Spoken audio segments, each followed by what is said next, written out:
welcome back to By the Fire podcast, where I, Ken, your host, take you through mythical tales and creatures from across the Black diaspora.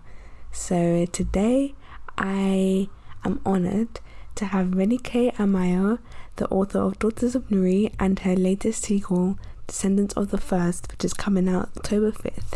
So I feel really excited that I was able to read the first book last year. It came out a couple of years ago, and to be able to read the second and actually speak to her has been really tremendous, and I really hope you enjoyed this episode. We actually have a really long interview, so I decided that instead of cutting out large chunks, I would just split the episode into two. So I'll release this one now, and there'll be part 2 coming out later.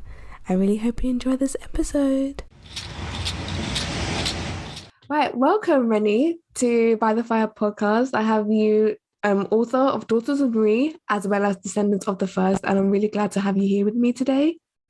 I'm really glad to be here. I'm very excited. Exactly. So I just have a few questions to ask, and I'm sure like whoever's listening will be excited to hear. So as I mentioned, you released your book Daughters of Nri last year. Is that correct? Yes. Yes. Yeah. No, it feels like last year actually, because 2020 was a blur, but it was actually the end of 2019. Okay. Yeah. So it'll be 2 years on. Oh my goodness. By the end of this year. Yeah. And how was the reception of releasing that, and the fact that you've been able to release a sequel, which is coming out this year? How has it been releasing that first book? It's funny because I feel like I've only just begun to appreciate the response of Daughters of Nri. I think the first time when I put it out, I was just like, I don't know, I was just in a blur, and it was almost like I couldn't really believe that the book was out. And people will come and they'll speak to me about it and like the impact it had on them. And I was just like, oh, you guys are so, like, you're just lovely. Like, it was very much isolated, conversation by conversation process. But then, I think it was only recently where I took stock of the fact that, so many people, the book resonated with so many different people, and just the discussions that they have on the book are in line with like what I thought it would be, and just also actually just taking it to completely new perspectives.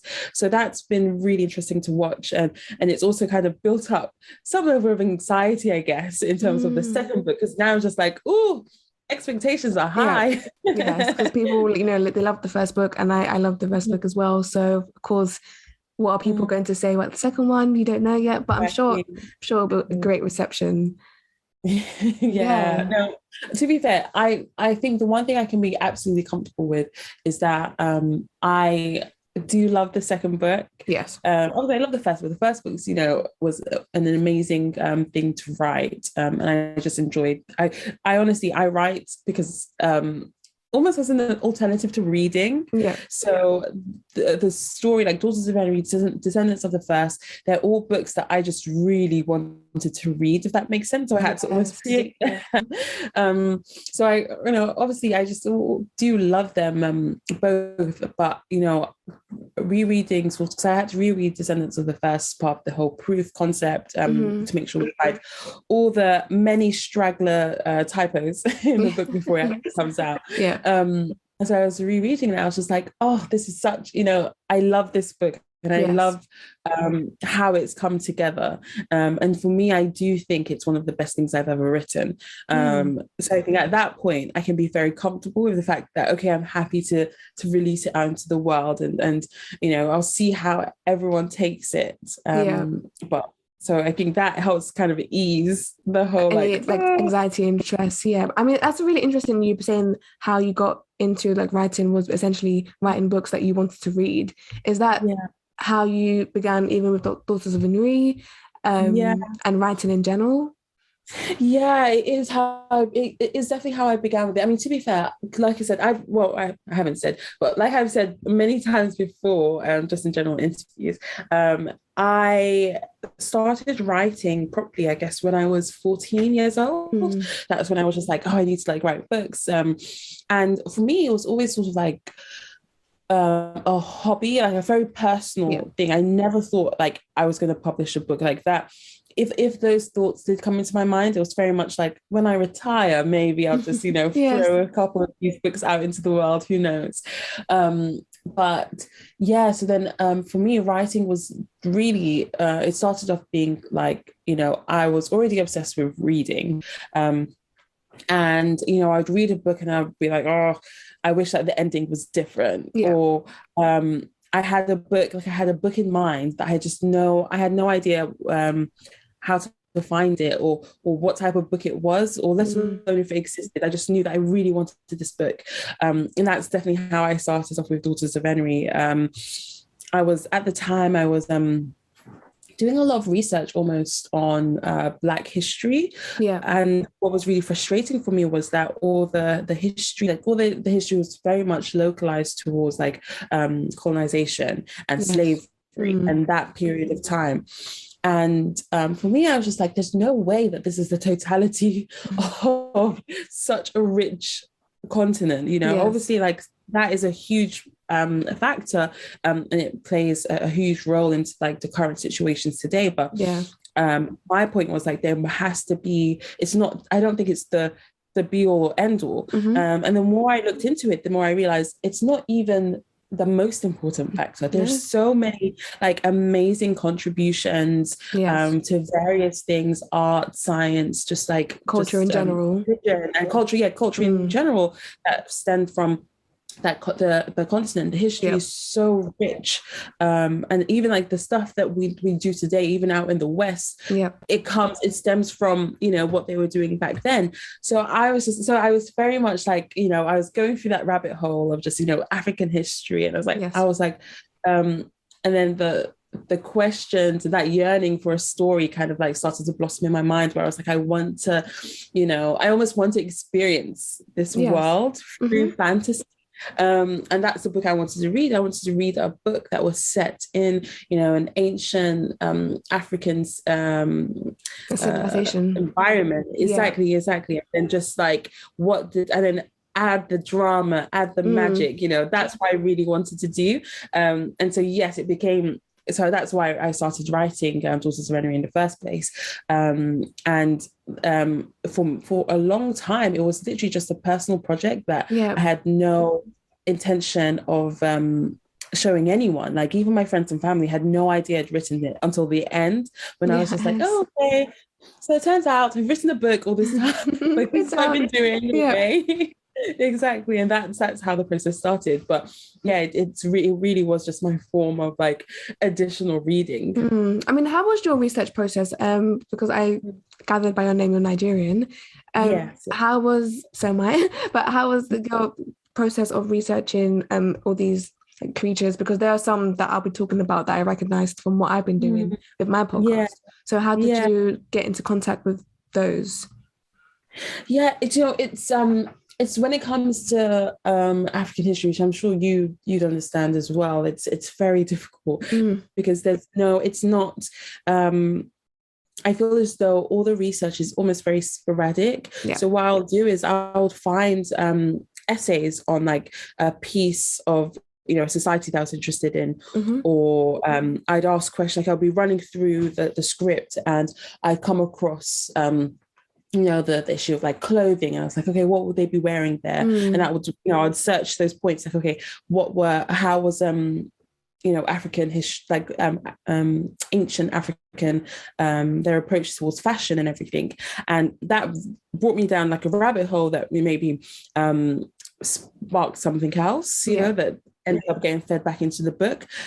So for me, it's like, the academic essays that are specifically on African history was like a huge help for me. The problem is, it's like, there's just I wish that there was like a book, where it's just like, okay, so I read this person or that person, and then that's how I was able to build it up. But in reality, it was very much like hundreds of people who kind of like I was able to get snatches of information from this one, snatches from this one. Sometimes it's like one paragraph from like one essay has like you said about the clothing. Okay, that's that. Okay, I'll take that from that. Right.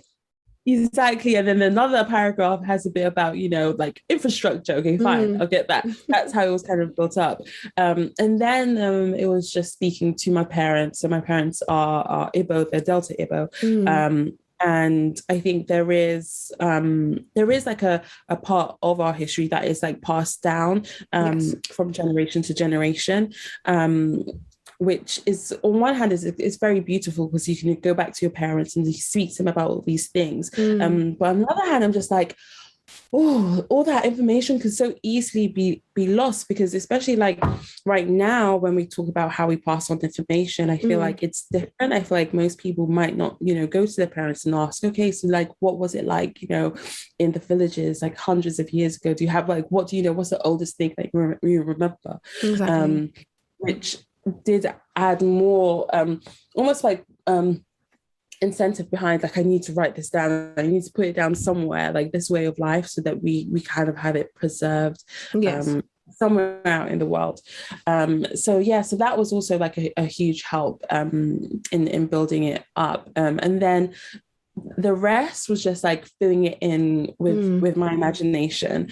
So that's where I kind of like, I just end up going filling in that rest with just my my wild imagination. Yeah, because I do have like questions about certain things that I saw featured in the book. So for example, the Abara oath, very much the idea of being sworn to another person. You can't break that unless like you'll perish yourself. So was that something that you conjured up yourself? Because that reminded me of something that I've seen, but I wanted to ask you first of all, what inspired that Abara oath? So I think it was like something that I conjured up. Like it wasn't something that I read in a text, but saying that I'm reluctant to say I conjured it up by myself. The reason why is because I think I think that idea was formed from stuff that I've read before, or like even just like like how people approach like when like in the Nollywood films where they're talking about like the witch magic, like juju and this stuff, or like all that that idea of like that sacrifice element. I do think I was like pulling up from like, okay, this is kind of like like a dark side people are scared about in the continent, that whole idea of like magic and all this stuff. So that was something I was just like, and I think, so I think just like mixing all those like the previous information that I've just been like soaking up. I think that's how the idea of the oath kind of like came about, where it's just like, okay, yes, tying, having something associated with that in the idea of like some blood magic and everything.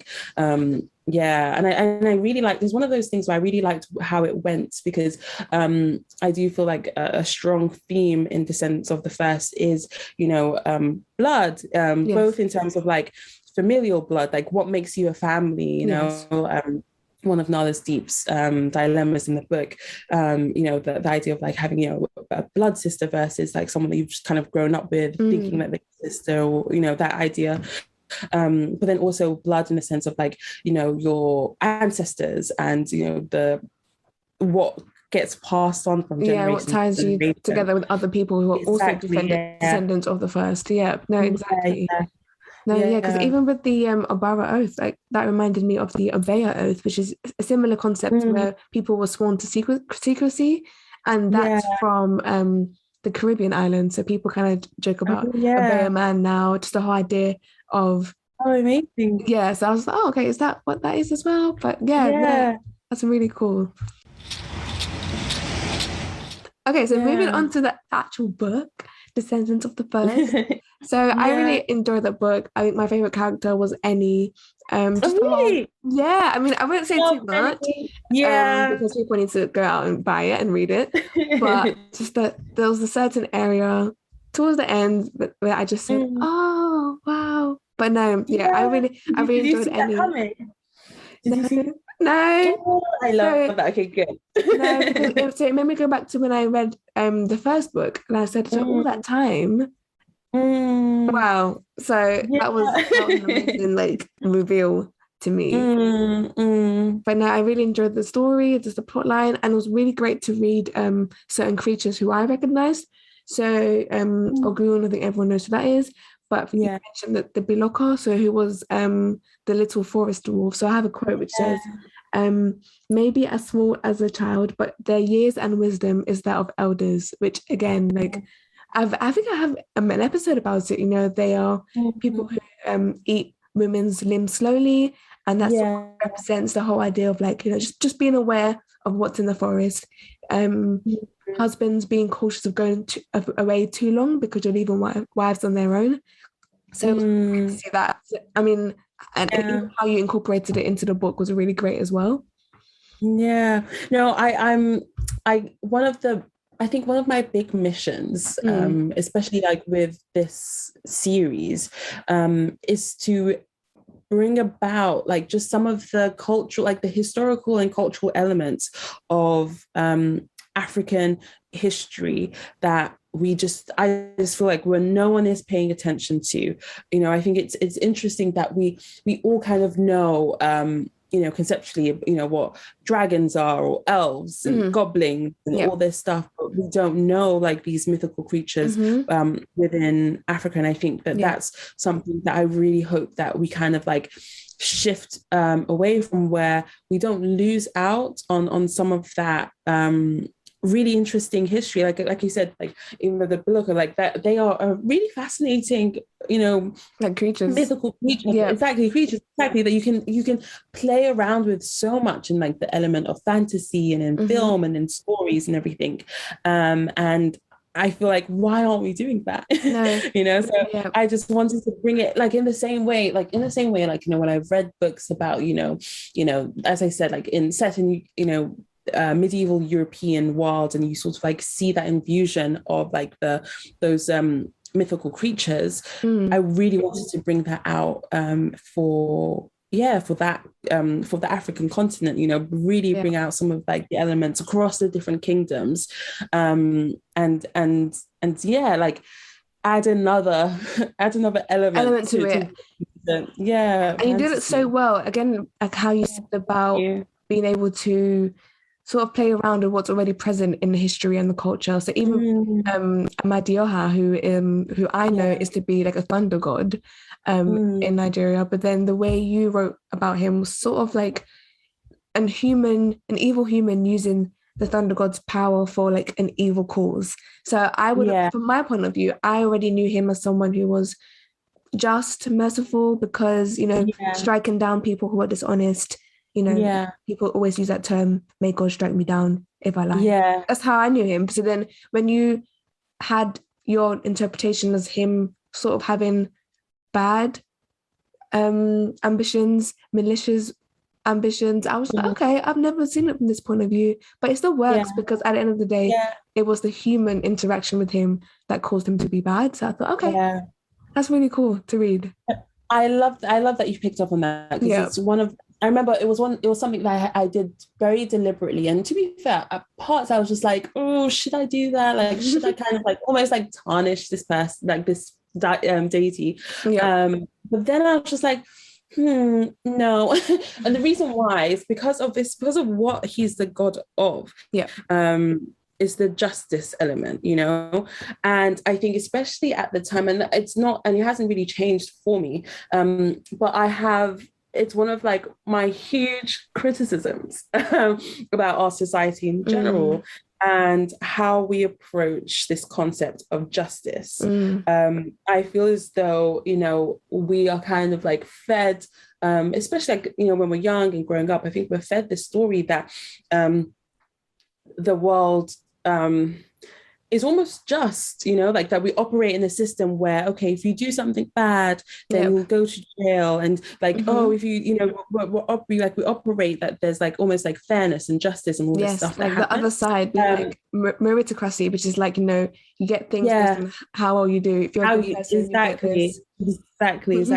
I feel like that's kind of like what we grow up believing. And I think the more that we kind of grow up and just see these institutions that have like been upheld as like, oh yeah, this is the justice, like this is like these pure systems, like things like government, like law, all these things. And then when you see how it treats certain amounts of like certain people, and you see who it benefits, and I'm just like, this is not a just system at all. Like this is literally just, this is very human. It's like a human hierarchy where select people kind of like choose, like there are no rules, you know. It is a sense that, you know, that's how you get situations like these horrible situations where, you know, members of like the Black community are served a heavy hand to the point where our current quote unquote justice system claims their lives on the back of absolutely nothing. And that is something I'm like, it's one of like the hot emotions for me, like hot topics for me, where I'm just like, how can we still, like, I feel like, honestly, I feel like as a human society, we should almost feel like we should be ashamed with what is currently allowed, you know, in how we operate. And I feel like we don't have any shame because we're masquerading under this concept that, oh yeah, no, we live in like a just world, like we democracy, have diplomacy, exactly, we have all these stuff, we have all these things. So I'm just like, there's evidence that we don't. So for me, that kind of like definitely led me to think, I want to play around with this idea of justice, you know, and how humans interact with it. And then when I was reading up more on Amayo and you know, what his powers were, and you know what his like how the ancient society kind of like viewed him as a concept. And one of the things that stuck on to me was like, they describe justice as the will of the people. And that was the thing that I was just like, yes, I was like, this is perfect, because yes, it is the will of the people, but the collective will of the people has like a huge potential for corruption, which means that this deity has a huge you know, potential for corruption. And then I really wanted to play around with, you know, what that could be like in a physical form. Exactly. No, I was reading it and I was just like, this isn't what he should be doing. No. Yeah. Oh my God, no, you did that really well. So this was just the first half of our interview, and I'm really excited to release the second half at a later date. We had so much to talk about, comparing this book to the last one, comparing her mindset when she was writing this book, and there is so much more mythology that we discussed in the later episodes, so make sure you stay tuned for that. If you enjoyed this episode, be sure to rate and comment on Apple Podcast and follow on Spotify, and you can also listen on SoundCloud. Use the hashtag BTFpod so we can continue the conversation online, and I look forward to you joining me for the second half of this episode. Also follow bythefire_pod on Instagram, Twitter and TikTok, and I'm also on Facebook. If you'd like to take an extra supporting step further, you can support me on my Ko-fi, ko-fi, where I post exclusive content for my exclusive members. If you have a creature or folklore you'd like to hear or would like to be a guest on the show, feel free to email bythefire@gmail.com. So excited again to have Reni on the show, and I really hope you enjoyed listening to her also. Bye!